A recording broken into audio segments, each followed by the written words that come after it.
You ran for Senate in 2018, you lost. You ran for president in 2020, you lost. You ran for governor in 2022, you lost. Mr. Beto O'Rourke, what public office are you planning on losing in 2026? Beto O'Rourke is probably best known for the races he lost. But to be fair, he lives in Texas, a state that hasn't elected a Democrat statewide since 1994. And he did come shockingly close to beating Ted Cruz in 2018. He made Ted campaign so hard, Mr. Cruz had to cancel 5 vacations. Now, Beto did have that regrettable gaffe in 2020 when he blurted out the thing that no Democrat is allowed to say. Hell yes, we're gonna take your AR-15. Look, for mainstream Democrats, this was his Michael Richards moment. Although if Michael Richards had said that word in Texas, he definitely wouldn't have been canceled. But whatever your impression is of Beto O'Rourke, it is clear from our conversation about the southern border, voting rights, guns, and more, that Beto deeply loves his state. Although apparently not enough to learn the lyrics of its official anthem. God bless Texas. Really hit it, really hit it. Texas. Keep you brave and strong, that you may grow in power and worth throughout the ages long. God bless you, Texas. You really gotta hit it high. You really gotta hit it high. You're strong. Brave and strong. Brave and strong. That You may grow in power and worth throughout the ages long. It's beautiful. Hurry right away, no delay, stop today. Make your daddy glad to have had such a lad. So you had no idea that's the anthem for the state of Texas? No, I don't know. You ran for governor. I did. Okay, this is a... Maybe that was the reason. I threw a fastball because we all know, sure, that's the official Texas national anthem. But we know what the real anthem is. Is that really the anthem of Texas? Yes. Okay, cool. Well, now I know. Do you know? But you know what? Like every Texan knows what the anthem is, right? I think of the most Texas song is Deep in the Heart. Let's do it. Hit it. The stars at night are big and bright, deep in the heart of Texas. The prairie sky is wide and high, deep in the heart of Texas. The sage in bloom is like perfume, deep in the heart of Texas. Reminds me of the one I love. That's Bina. Deep in the heart of Texas, the coyotes wail along the trail. Kind of scary. Deep in the heart of Texas. This one's cute. The rabbits rush around the brush. Deep in the heart of Texas, the cowboys cry, yippee-hi! Deep in the heart of Texas. There we go. Man, thank you. There are a lot of podcasts based in Texas. They don't make their guests get up and do the 2 anthems for the state. So I just want to let you know. Yeah. This is head and shoulders above anything that I've seen out there coming from Texas. So thank you for honoring our state, even though we're in New York right now. I'm not one of those coastal liberal elites. No, you're not. Let's get serious for a moment. For our audience that hasn't met you and does not know your government LinkedIn, let me give the audience a little taste of who Mr. Beto O'Rourke is. You ran for Senate in 2018, you lost. You ran for president in 2020, you lost. You ran for governor in 2022, you lost. Mr. Beto O'Rourke, what public office are you planning on losing in 2026? I also ran for city council a couple of times and won. Ran for Congress 3 times and won. I think it's certainly important to let people know how you finished in these races, but I think the effort produced more than just the outcome in a given race. In 2018 , for example, when I ran for... And this was a huge deal. Let's give you your flowers. It's a pretty big deal. Yeah. When we ran for Senate against Ted Cruz in Texas, we took no PAC money and not corporate PAC money, but also not liberal PAC money. No Planned Parenthood, no Sierra Club, just people donating, supporting the campaign. We had tens of thousands of volunteers out there knocking on doors. And we went to each of the 254 counties of Texas And at the end of the day, we won more votes than any Democrat, first since LBJ in 1964 to win the 5 major urban areas and their surrounding counties. Young voter turnout up 513%. We got within 2.5 points of Ted Cruz, but more importantly, 12 insurgent Democrats defeated 12 incumbent Republicans for the state house, the biggest sea change we'd seen there in a very long time. Democrats defeated 2 incumbent, entrenched, well-funded Republicans for the United States Congress, helping to change the balance of power in the House of Representatives. And in Houston, Texas, the most diverse city in America, 17 black women won election to judicial positions. So it was absolutely transformative for Texas, and I'm grateful that I got to be a part of it, even if I didn't win my race at the top of the ticket. And you also won 500,000 Republican voters. What made those voters change?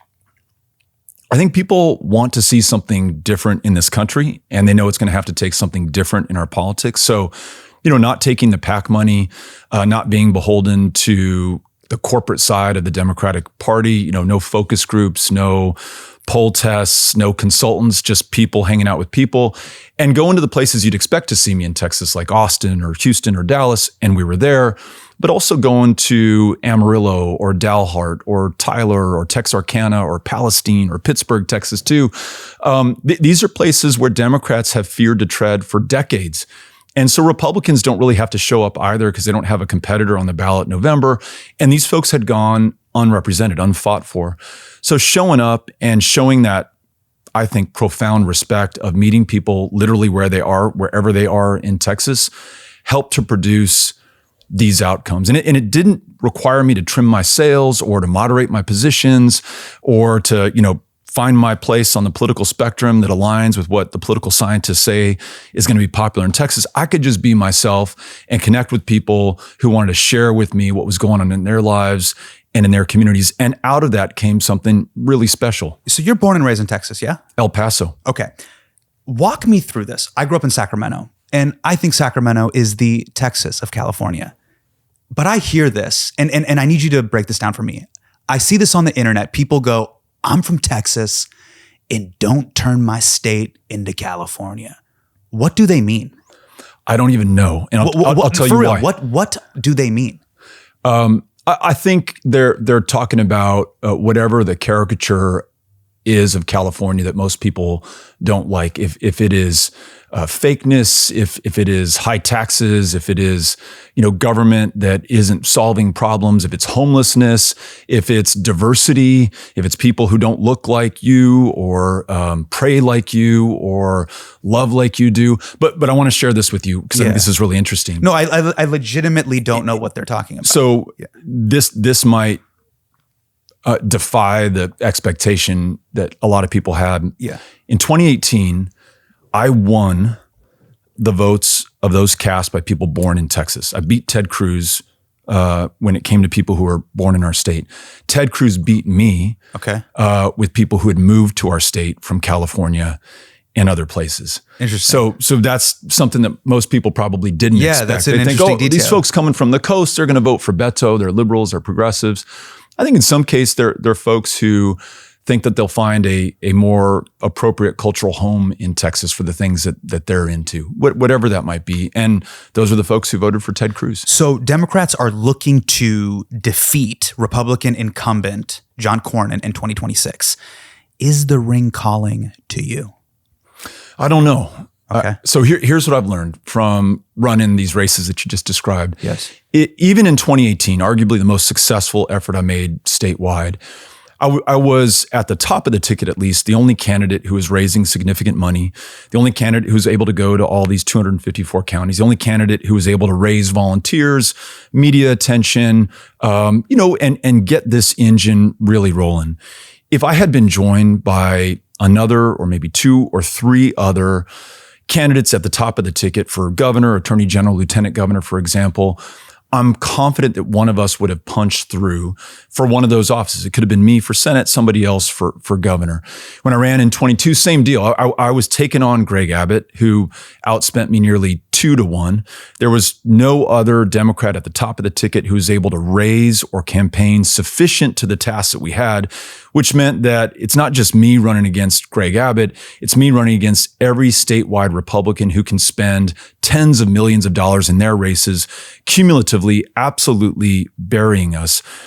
The logic also extends down the ballot. If we field strong candidates for every state house seat, every congressional seat, in other words, if you have a full team running, then we can win. And I want to be part of that. And so right now I'm talking to, the Jasmine Crockett's and the Joaquin Castro's and the James Talarico's and the Colin Allreds and others who have the potential to run campaigns at this level. And if there is a role for me within that team, I'd love to take it on.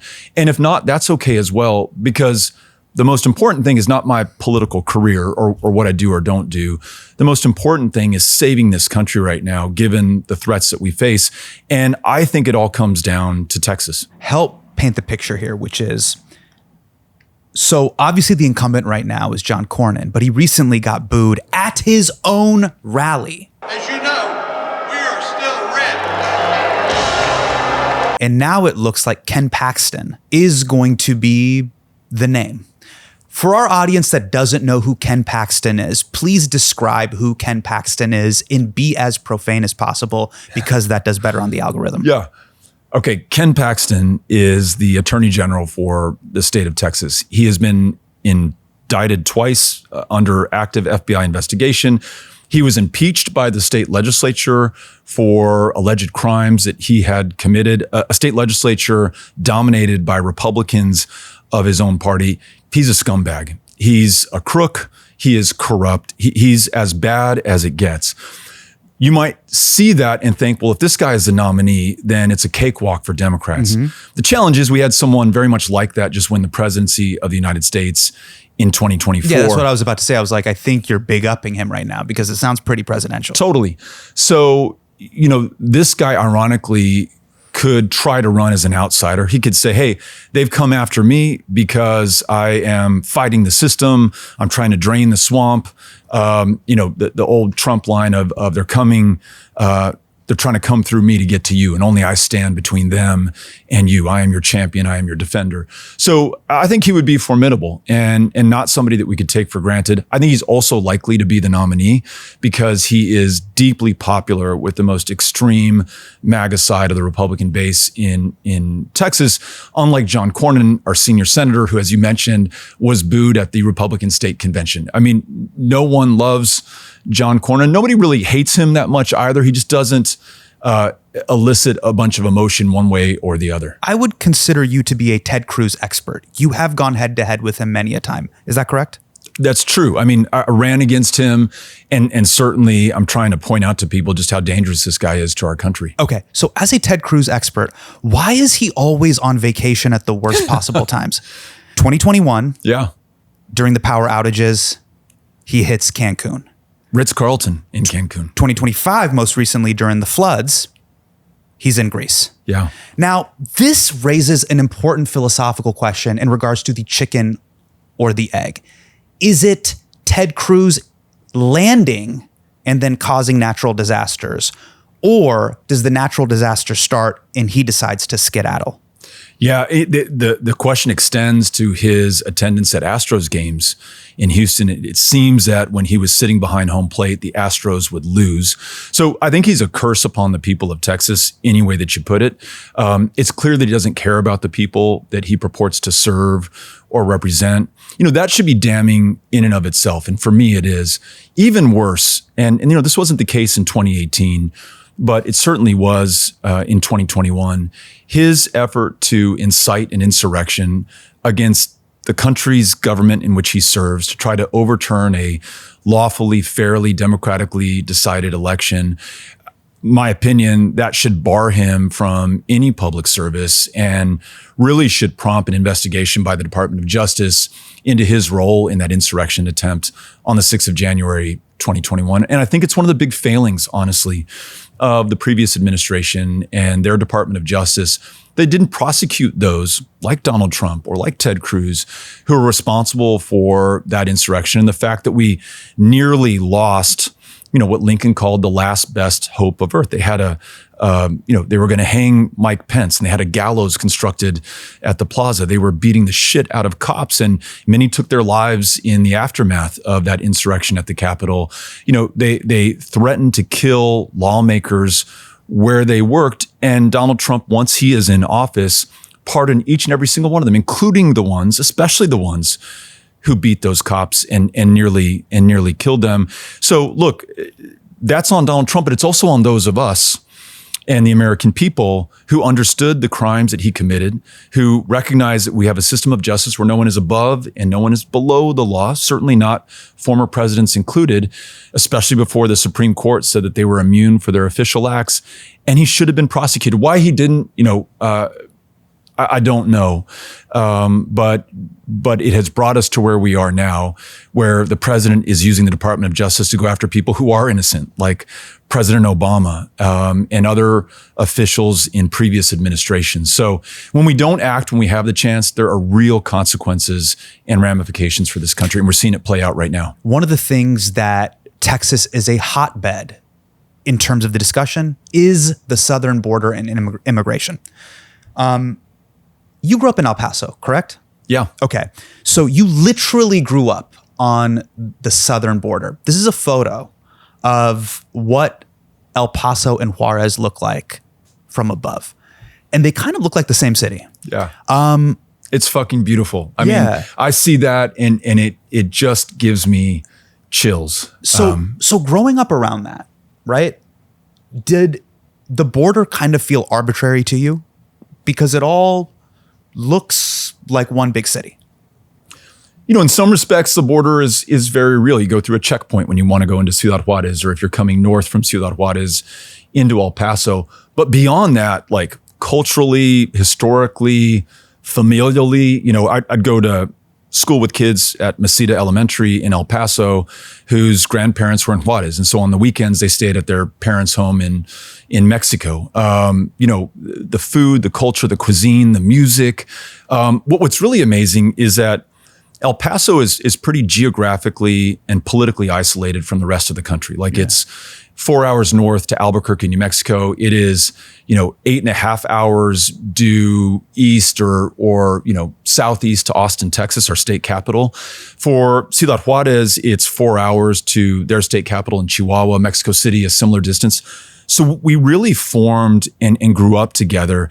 And it's this really beautiful, symbiotic relationship that has produced something that you won't find anywhere else in the world. It's the largest binational community in the Western Hemisphere, maybe the largest binational community in the world. And as you showed in your picture, it's not like Tijuana and San Diego, which have a binational relationship, but there's some distance between them.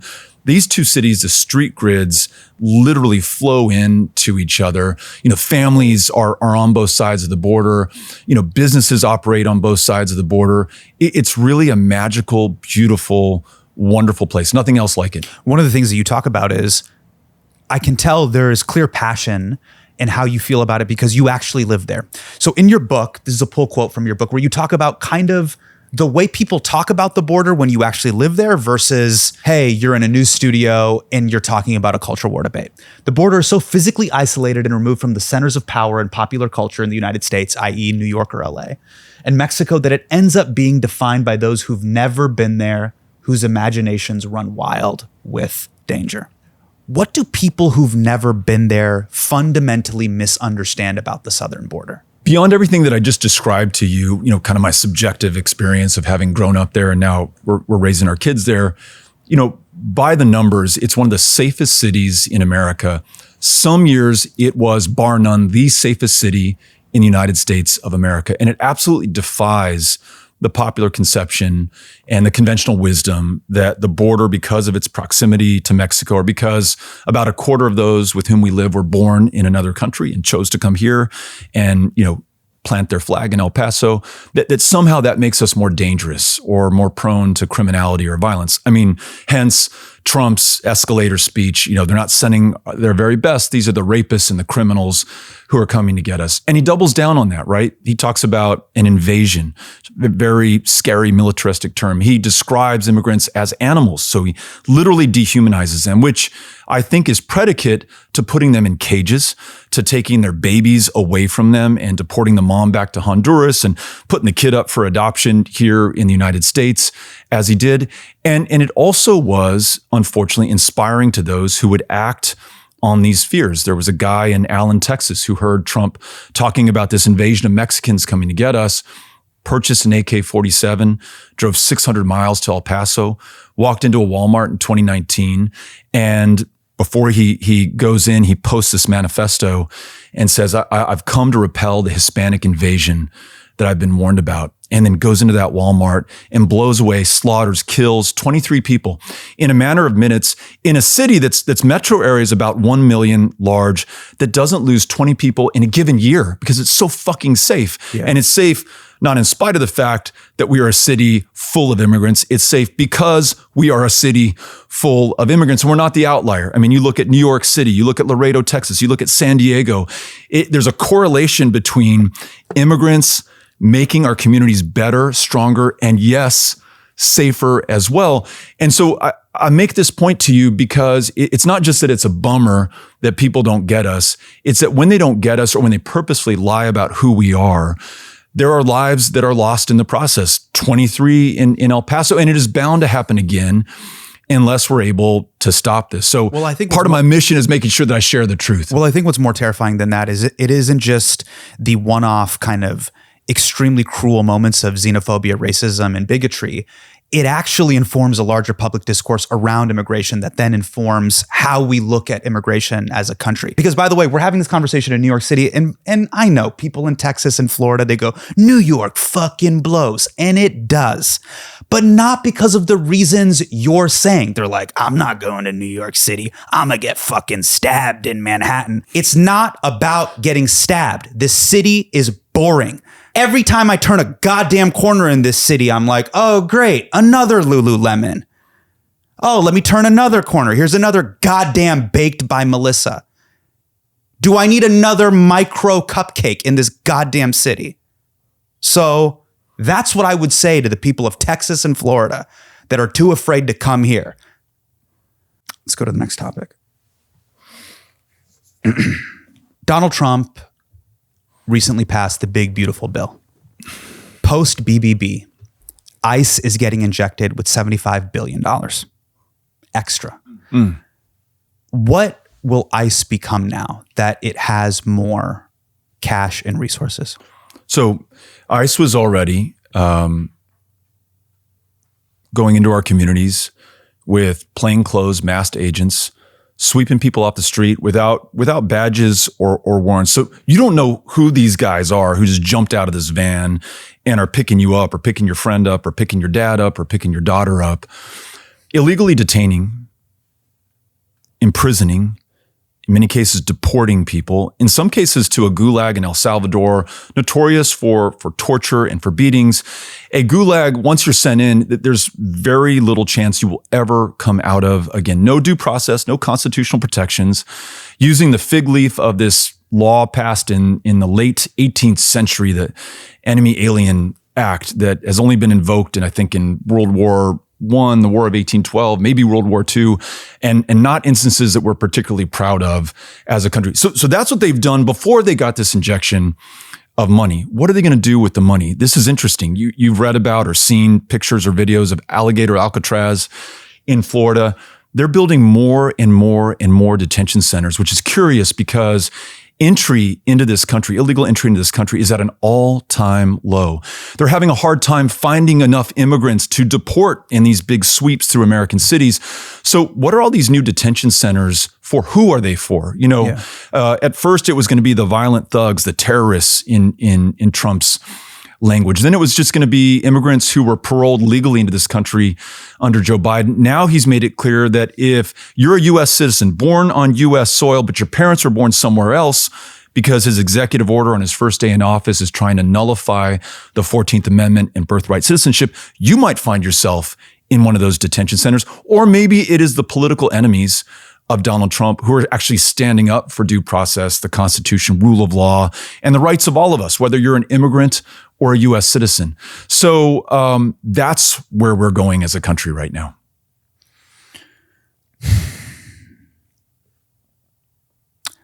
When you talk to Texas voters, I have heard that some people say this type of cruelty and machismo through ICE that has lowered the number of people coming into this country. Some would argue that these tactics are then working and making us safer. What do you say to those people that go, you know what? Good. The cruelty, the unmarked vans, this type of flexing is going to keep the country safer because the dangerous thugs, criminals, and drug dealers won't come in.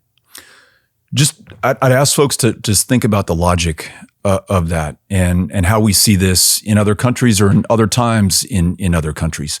Maybe this minority group, maybe they're a religious minority group. They're too uppity. They protest too much. We don't like the way that they act. And so we're going to be ruthless and cruel and brutal to them. And they're not going to act that way anymore. So isn't everybody happy? I mean, today with the Rohingya in China or the Tibetans there in the 1930s with the Jews in Germany. I mean, history is replete with examples of totalitarian tactics used against a minority, whether it's religious, political, or otherwise. Stalin's Russia, another great example.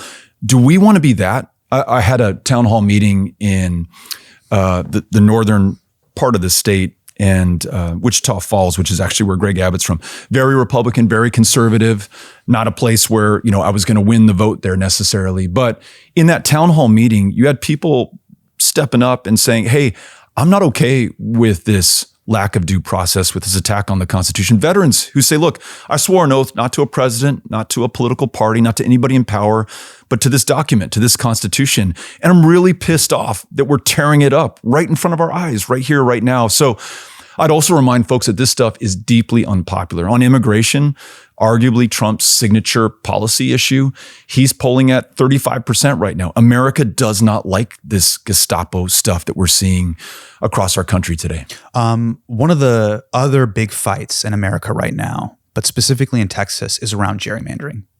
Do you want to talk about that for a little bit? Right now, Governor Greg Abbott is holding a special legislative session to redraw congressional maps to help Republicans in the 2026 midterms. Here's my question I find myself asking a lot. Is this legal? It's legal. It doesn't make it right, but they're essentially, this is a process by which members of Congress get to choose their voters instead of the other way around. And the reason they're doing it is because, as we just talked about, immigration, the president's policies, these strong-arm tactics, deeply unpopular. The big, bold, beautiful bill, or whatever it's called, nearly $1 trillion of wealth being taken from working Americans, sent to the wealthiest 1% in the country, cutting Medicaid, cutting the VA, potentially cutting Social Security, deeply unpopular. Along this trajectory, there is no way he's able to hold on to power in the House of Representatives. His Republicans have a very slim majority. So he's got to rig the game before the elections are called in 2026. He literally ordered Greg Abbott and Texas Republicans there, find me 5 new Republican seats. In order to do that, those Republicans go behind closed doors. They take a map of Texas and they start carving up the congressional districts to find out how the 5 Democrats in those districts can lose their seats by having more Republican voters injected in, by redrawing the boundaries in a way that wouldn't make sense to anyone. So that's what they're trying to do. Well, let's take there a is look a way at, to fight back, though. Let's take a look at District 4. Describe what's happening over here. Yeah. Why does this look like my 5-year-old just drew a brontosaurus? I think your 5-year-old would do a better job than the state legislature did in this part. This is a district where what's happening. So this is Dallas, yes? Yeah. So at the lower left corner, you can see the metro area. Okay. And you can see that they're trying to touch it with the square at the bottom and the little jiggly thing coming down from the top. And so that they take some of the metro area and maybe satisfy some requirements under the previous Department of Justice that you have real representation in this district. And then they extend it through incredibly rural areas arguably more conservative, more prone to vote for Republicans. But this is done through computers, not through people, to maximize partisan advantage for one party. And by the way, this is just human nature. Democrats in control in other states will try to do. Well, Gavin Newsom's doing this right now. He's like, you know what? And he should. Yeah, you want. Oh, so you agree with that? I totally agree. Okay, I mean, so for the listeners that don't know, Gavin Newsom, governor of California, is saying, you know what? You guys want to redraw maps? Well, fuck you. We'll redraw maps. And you agree with that? About time, yeah. So this is like a basketball game where the refs have stopped calling fouls. And so the other side's just punching us in the face. And we're like looking at the refs and they just kind of nod their heads. We're looking at the crowd and be like, hey, isn't this awful? And they just keep punching us in the face. You know, we can complain about it. We can bitch, we can whine, we can moan, or we can do something about it. And I love Gavin's spirit where he's like, fuck that. If you're going to do that in Texas, we're going to do this in California. We're going to match fire with fire. Even better is if we didn't wait for them to do this shit in Texas, but took the initiative, took the offense, because what hangs in the balance is this country's future. If we're unable to secure a pro-democracy majority, Democrats, in the House of Representatives, Trump is free not only to consolidate this authoritarian power, which has been on display for the last 6 months, but he's going to pursue that third term that he has warned us about. You know, before the election, I will be a dictator on day one. Before the election, this is the last vote you'll ever have to take. Before the election, we saw what happened the last time he was, you know, democratically and fairly voted out of office. He literally tried to incite an insurrection to stop that from happening. So this really may be our last best chance at saving the country. And it runs right through Texas. So you really believe, because this is a philosophical fissure. So there's two sides to this. Yeah. Side number one is we're at war. Fascism is now here. The rule book is gone. Yeah. We need to regain control of the wheel. So that's one. Yes. There's a second part of it, which is there is a rules-based order. And even if they are breaking the rules, there has to be a backstop where the rule book just doesn't go out the window. And you're saying we're in the former, we're in the first. Absolutely. And again, to be clear, this is legal. Okay, this is within the current rules. You can redistrict mid-decade. It's unprecedented. But I'm sick of Democrats being like, this is totally unprecedented. No other president has done this shit before. People like hearing that. They don't like the system that works. The status quo is broken. It's fucked them over. So when they give Trump that credit, you know, you were saying this earlier about Ken Paxton, like this may be, you know, boosting his appeal to say that he's been indicted twice, under active FBI investigation, impeached. You know, the current system isn't working. So, you know, Trump gets that. He's identified that problem. His solution sucks. It's terrible for America. It's going to end the republic. And it's just really bad for our friends and our neighbors and our family members. We have to also identify that the system sucks, isn't working, hasn't worked for you for a long time, and be just as bold and radical, but for the good of this country, to restore the checks and balances, the laws that have been broken, the Constitution that has been shredded right before our eyes. If we're not willing to play hardball right now, it is over. I just read this fascinating story about how it took Hitler 53 days after he was named chancellor in January of 1933 to consolidate power. In those 53 days, turn after turn after turn, the opposition party could have done something and they didn't do it. You know, the president of the republic, the Weimar Republic, could have done something. He didn't do it. Business interests could have done something. They didn't do it. The press could have done more. They didn't do it. And in 53 days, boom, it's over. And it was over for the long term, you know, until Hitler was dead and the Allies won the war. I don't know if I'm saying that that's going to happen in America, but this moment sure as hell rhymes with the 1930s. And if we don't pay attention, we're going to lose it. One thing that I don't understand, and I'd love for you to help me understand, is this. Texas is probably the hardest state to vote in the United States of America. And Beto, that means the bar is pretty goddamn low. Yeah. I literally had to write this down. I cannot believe that this is real. There literally is no online voter registration. You have to print it out, put a stamp on it, mail it, and then it has to get there at least 40 days before the election. So essentially, you have eliminated every single voter under the age of 30. Why? Because they don't want voters under the age of 30 participating in the election, because those Republicans fear that they'll lose that power. How did we get here? You have also served in office in Texas. Why is it like this? And why hasn't it changed? Irrespective of who's in power. Yeah. Again, this is human nature. Those in power, whatever their party affiliation, will try to stay in power, and they'll use every means at their disposal. One of the great geniuses of America was John Lewis, who recognized that we didn't live in a democracy, protested, fought, forced President Johnson in 1965 to use his political power to pass the Voting Rights Act in 1965. That set the rules of the road to prevent exactly what we are seeing take place in Texas right now. You couldn't do this shit because the Department of Justice, after the Voting Rights Act was passed in 65, would jump on your case and they'd readjust these gerrymandered districts. They would allow for online voting if it had existed back in the 1960s or 1970s. So everything was working more or less pretty well until in 2013, the Shelby Supreme County Court, beholder, right? Absolutely, in their infinite wisdom, said, you know what? I just don't think we have a problem with people in power choosing their own voters anymore. And we don't have the problem of those people in power targeting black voters and minority voters to disperse them, to reduce the impact of their voting power, to cause them not to vote at all, which is happening in Texas right now. Ruth Bader Ginsburg, in this scorching dissent, she says, that's like, you've got this umbrella that has protected you from this rainstorm for a very long time. And because it's protected you for so long, your logic concludes that it's now time to put the umbrella away, even though it is still raining.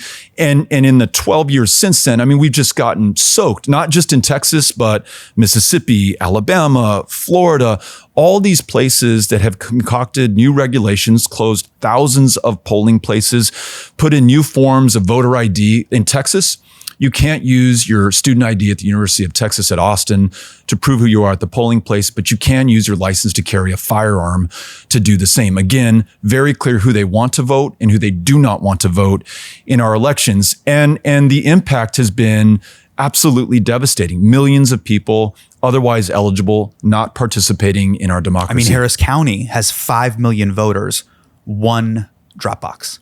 One drop box, and that rule, that law was imposed by the governor and the state legislature in the middle of COVID, a pandemic that killed more Americans than any previous pandemic, concentrated in urban centers like Harris County, and they wanted everyone to go to the same one drop-off location in a county of 5 million people. Let's talk about another hot button topic, guns. I want to play a clip of you in 2019. Let's take a look. Hell yes, we're going to take your AR-15, your AK-47. We're not going to allow it to be used against our fellow Americans anymore. Now look, this was extremely unpopular. And I just want to let you know, we've all said things on stage that we regret, myself included. Do you regret saying that as you were running for president? No. We talked a little bit about this earlier, but 23 people in my community had just been killed because it is perfectly legal in this country to buy an AK-47. Yeah. The person who bought that AK-47, a weapon originally designed and engineered for use on a battlefield because it is designed to kill people. You are shot with one of those high impact, high velocity rounds. You'll bleed out before we can ever bring you back to life. That shooter, when that gun came in, his mom called the cops in Allen, Texas and said, "Hey, I don't know what's going on. I don't think my son's okay. He just bought an AK-47. Can you help me?" And the cop said, "Nothing we can do. Perfectly legal. You're on your own. Good luck and goodbye." Some people may think my saying that is crazy. I think what is even crazier is that after what happened in El Paso, it happened again in Midland, Odessa in Texas. After it happened in Midland, Odessa, it happened in Uvalde. Yeah. Here's a clip of you confronting Greg Abbott about that. Excuse me. Sit down. You're out of line and an embarrassment. Sit down and don't play this stuff. The next shooting is right now, and you are doing nothing. No, you need to get out of here. This 18-year-old who just turned 18 bought an AR-15 and took it into an elementary school and shot kids in the face and killed them. Why are we letting this happen in this country? Why is this happening in this state? Year after year, city after city. This is on all of us if we do not do something, and I am going to do something, and I'm not alone. So sadly, since that clip, gun laws haven't changed.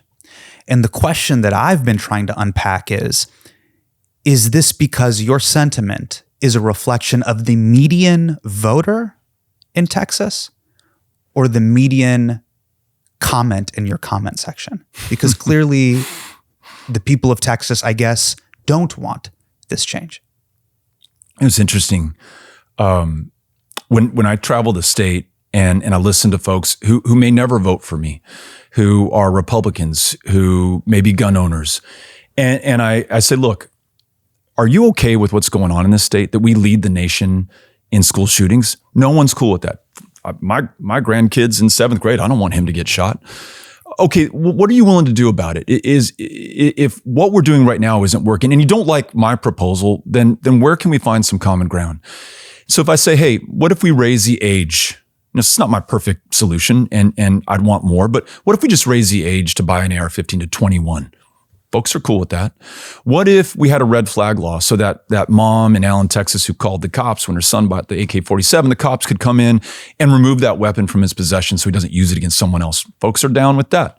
What if we have a universal background check? Because, you have to pass a background check if you buy from a federally licensed gun shop. But in Texas, you can buy that same weapon out of the trunk of someone's car in a person-to-person sale, and there's no check whatsoever. 8 people died in Midland, Odessa because we didn't have a background check.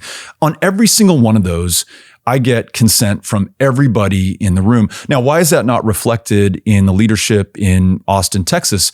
Well, you have the powerful interests of the gun lobby, the NRA, among others. You have Republicans who like to stoke fear on this issue in order to keep their purchase on political power.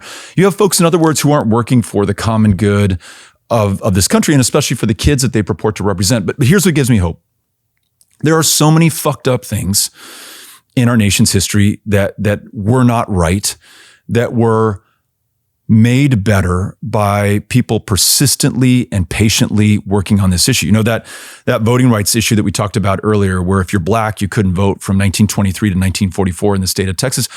That was 21 years that you had to be in this fight year after year. Hey, do you think this is working? Should you give this up? Maybe your tactics aren't producing the result that you need. Ultimately, we came through. It was from 1890 to 1965 that we had a Voting Rights Act in America. How many people worked for it? How many people died, were brutalized, were lynched for trying to do the right thing? They're unsung. We'll never know their names. And yet, but for their work and their effort, we wouldn't have gotten to 1965 and the Voting Rights Act. 1973, 3 extraordinary young Texas women prevail upon an all-male Supreme Court to decide Roe versus Wade, which stood the test of time for nearly half a century. So in each one of those cases, it was the courage, it was the persistence, it was the hard work of those who just didn't give up. So how do you feel when you, shortly after the tragedy at Uvalde, are hosting a rally and then this happens? You could buy 2 or more if you want to, AR-15s, hundreds of rounds of ammunition, and take that weapon that was originally designed for use on the battlefields in Vietnam to penetrate an enemy soldier's helmet at 500 feet and knock him down dead, up against kids at 5 feet. It may be funny to you, motherfucker, but it's not funny to me, okay?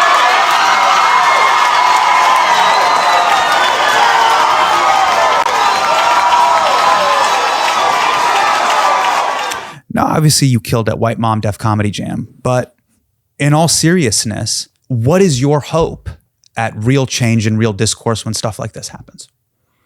I was in Mineral Wells, which is another one of these reliably conservative, more rural than not red places in Texas. And that room was packed. And yes, there were people that we invited in who were there to protest my visit. I said, come on in. They're holding up their Greg Abbott signs. You can ask a question as well. We'll give you the microphone. But the sentiment overwhelmingly. Did you feel like those people that you welcomed in are willing to engage in a good faith conversation? Well, those guys, not so much, laughing at the death of 19 kids and 2 teachers in Uvalde, but more often than not, folks are willing to. And they're always surprised when, they think that there's going to be this like antagonistic showdown when they're holding their signs, Beto go home or you suck, and they're wearing their AR-15s and all their guns. And I'm like, hey, you can come into this meeting as well. This is open to everybody. I want to hear what's going on in this town. And if you don't speak up, I won't know the full story. And, I don't know that wins them over in order to vote for me. Clearly not sufficiently enough, but I sure as hell learned a lot. And as corny as this sounds, that makes me so optimistic for this country. I mean, we can online hate the shit out of one another and say all the ugly, terrible things that we do safely at a distance when we don't have to see each other's faces. In that same room together, man, something powerful happens and comes together. And yes, that gives me hope. And here's the other thing. You know, these kids who are watching all this stuff happen, who see school shooting after school shooting after school shooting, who see us not taking action on climate change, who see what's going on in Gaza right now and the complicity of the United States, and folks in power don't do a fucking thing to change it.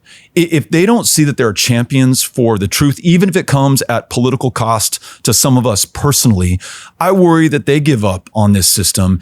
You know, and soon enough, you know, a government of the many that can't get the job done, well, maybe I'm open to a government of the few, or maybe just a government of one, or who gives a shit? This stuff doesn't work. So we can't allow people to become cynical or to, you know, give into the temptation to give in or to give up or to despair. We got to fight and we got to try. So we were talking off camera before you got here, and you were talking about, you know, political movements that are really starting to blossom here in New York City. What are your thoughts on Zohran Mamdani? I think he's one of the most exciting people in American politics, bar none. The joy with which he ran his campaign, he just looked genuinely excited to be with the people that he wanted to serve, and so often turning the microphone over to them. I mean, when's the last time a politician willingly gave up a microphone to somebody else who wanted to speak? But I think he sought to listen to and learn from those who he wanted to lead in New York, and he presented these really bold, clearly defined solutions to their problems. This is the most expensive city to live in America. Hey, what if we freeze the rent if you're eligible for it? How about buses are free? You can't get fresh and healthy food for your kids. What if the city got involved in helping to get that done? There wasn't... Look, you're getting really excited. I just want to stop you right now. I don't know if you saw... the New York Post just dropped this news article, but I mean, we can lift this from the interview if you want. Zohran Mamdani's mom has an apartment that is worth $2 million. So he might have grown up in an apartment that has more than one bathroom. God forbid.